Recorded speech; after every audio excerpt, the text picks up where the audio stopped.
Hello student, मैं ज्ञानेन्द्र वर्मा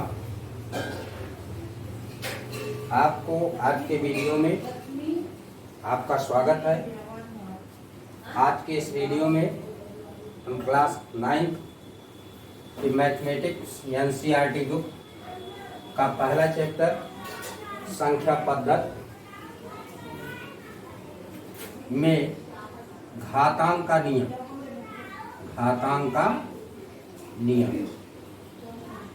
इसके बारे में हम आपको बताएंगे। देखिए, घातांक का नियम, पहला नियम होता है अगर एक ही आधार पर विभिन्न घातें लगी हुई हैं और वे गुणा के रूप में हैं, यानी a की पावर m गुणा a की पावर n। एक ही आधार है, देखिए आधार दोनों का a है और उस पर विभिन्न घातें लगी हुई हैं और ये गुणा के रूप में है, तो घातांक का नियम होता है उसी आधार पर ये दोनों घातें जुड़ जाती हैं, यानी a की पावर m प्लस n हो जाता है। दूसरा घातांक का नियम क्या है? a की पावर m भागे a की पावर n। अगर एक ही आधार पर दो विभिन्न घातें लगी हुई हैं और उनका हमको भाग देना है, तो भाग में क्या होता है, घातें घट जाती हैं, a की पावर m माइनस, यानी अंश की घात में से हर की घात घट जाएगी। तीसरा नियम है a की power m whole power n, यानी घात पर जब घात लग जाए, घात पर घात लग जाए, दो घात लग जाए, 3 बार घात लग जाए, 4 बार घात लग जाए, तो ऐसी स्थिति में इन घातों का आपस में गुणा हो जाता है, a की पावर m गुणे n हो जाएगा। अगला नियम है अगर a की पावर माइनस n है, a की पावर माइनस n है, अगर किसी भी घातांक, अगर कोई घातांक निगेटिव है, उस घातांक को पॉजिटिव करने के लिए ये हमारा हो जाएगा 1/a की पावर n। यानी कहने का मतलब, जब हम किसी भी संख्या को या किसी भी अक्षर अल्फाबेट को अंश से हर की तरफ ले जाते हैं या हर से अंश में ले जाते हैं, तो उसके घात का चिन्ह बदल जाता है। इसका मतलब हुआ, देखिए यहाँ इतना बाई 1 है, अगर हम a की पावर माइनस n को हम हर के रूप में ले आएंगे, तो जिसका घातांक है, घात का जो चिन्ह है वो परिवर्तित हो जाएगा 1/a की पावर n। अगला नियम है अगर किसी भी संख्या या किसी भी अल्फाबेट पर 0 पावर लग जाए, उसकी वैल्यू 1 होती है, उसकी वैल्यू 1 होती है। अगला नियम है अगर कोई कड़ी दी गई है, कड़ी के चिन्ह को जब हम हटाएंगे तो कड़ी घात पर देखिए 1/n की पावर लग जाएगी। तो ये देखिए घातांक के 6 नियम हैं।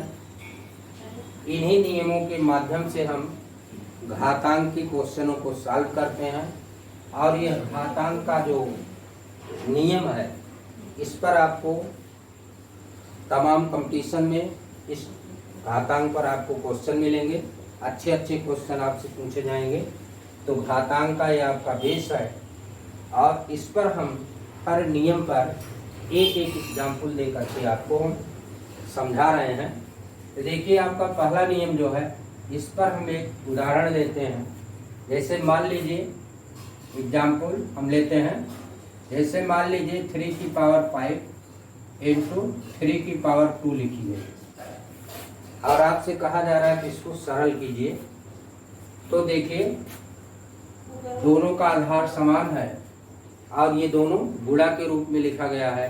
अगर आधार समान है और एक गुणा के रूप में लिखा गया है, तो गुणा में घातें उसी आधार पर जुड़ जाती हैं तो हो जाएगा 3 की पावर 5 प्लस 2, कितना आ जाएगा 3 की पावर 7।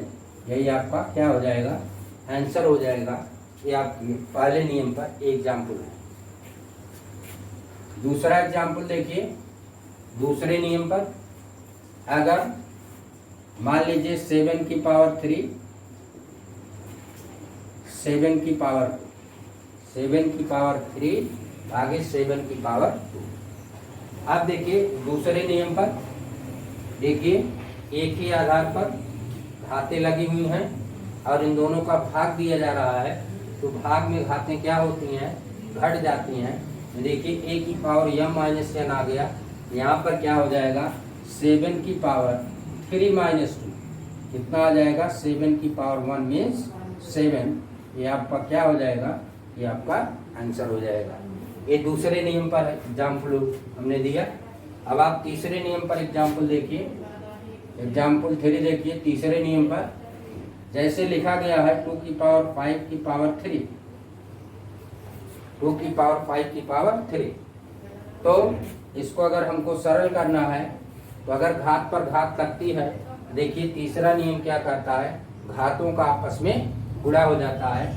यहाँ पर देखिए 2 की पावर 5 इंटू 3 हो जाएगा, तो कितना आ जाएगा 2 की पावर 15 हो जाएगा, जो भी आपका आंसर हो जाएगा।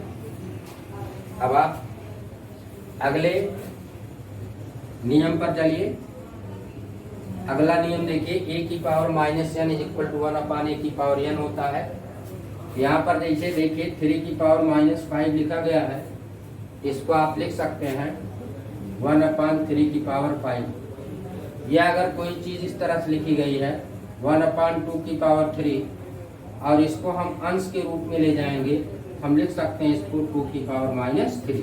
तो कहने का मतलब हम कह सकते हैं कि अगर किसी भी संख्या पर या किसी भी अल्फाबेट पर कोई घात लगी है, अगर उसको अंश और हर्ष में परिवर्तन करेंगे तो उसके घात का जो चिन्ह होगा वो परिवर्तित हो जाएगा।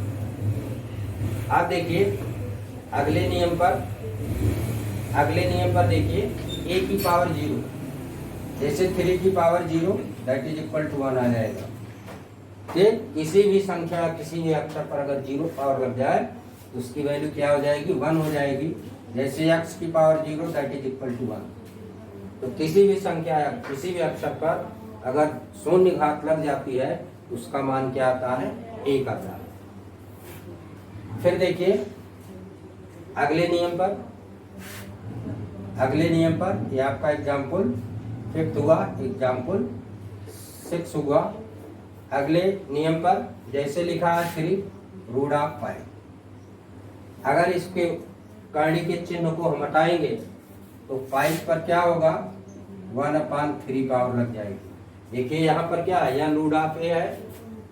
अब देखिए करणी के चिन्ह को जब हटाया गया 1 पर 1 अपान n पावर लग गई, उसी तरह से यहाँ देखिए 3 रूट ऑफ 5 लिखा गया है, करणी के चिन्ह को हम हटाएंगे, हमको क्या मिल जाएगा 5 की पावर 1 अपान 3। तो ये आपका घातांक का बेस है और इसी बेस के आधार पर आप बड़े बड़े क्वेश्चनों को आप सॉल्व करेंगे। और इसमें जो है आप ये ध्यान रखिए कि जो बेसिक है घातांक का यही इतना है, और इसी पर आपको जो है कंपटीशन में भी क्वेश्चन मिलेगा और आपके बुक में भी इस पर आधारित क्वेश्चन दिया गया है, लेकिन आपके बुक में थोड़ा सा कम क्वेश्चन दिया गया है, सिंपल क्वेश्चन दिए गए हैं, लेकिन है आप विस्तृत रूप में ये जानिए कि इसका जो नियम है आप विस्तृत रूप में पढ़िए, क्योंकि आगे चल करके आपको ये सारे नियम कंपटीशन में काम आएंगे। Thank you.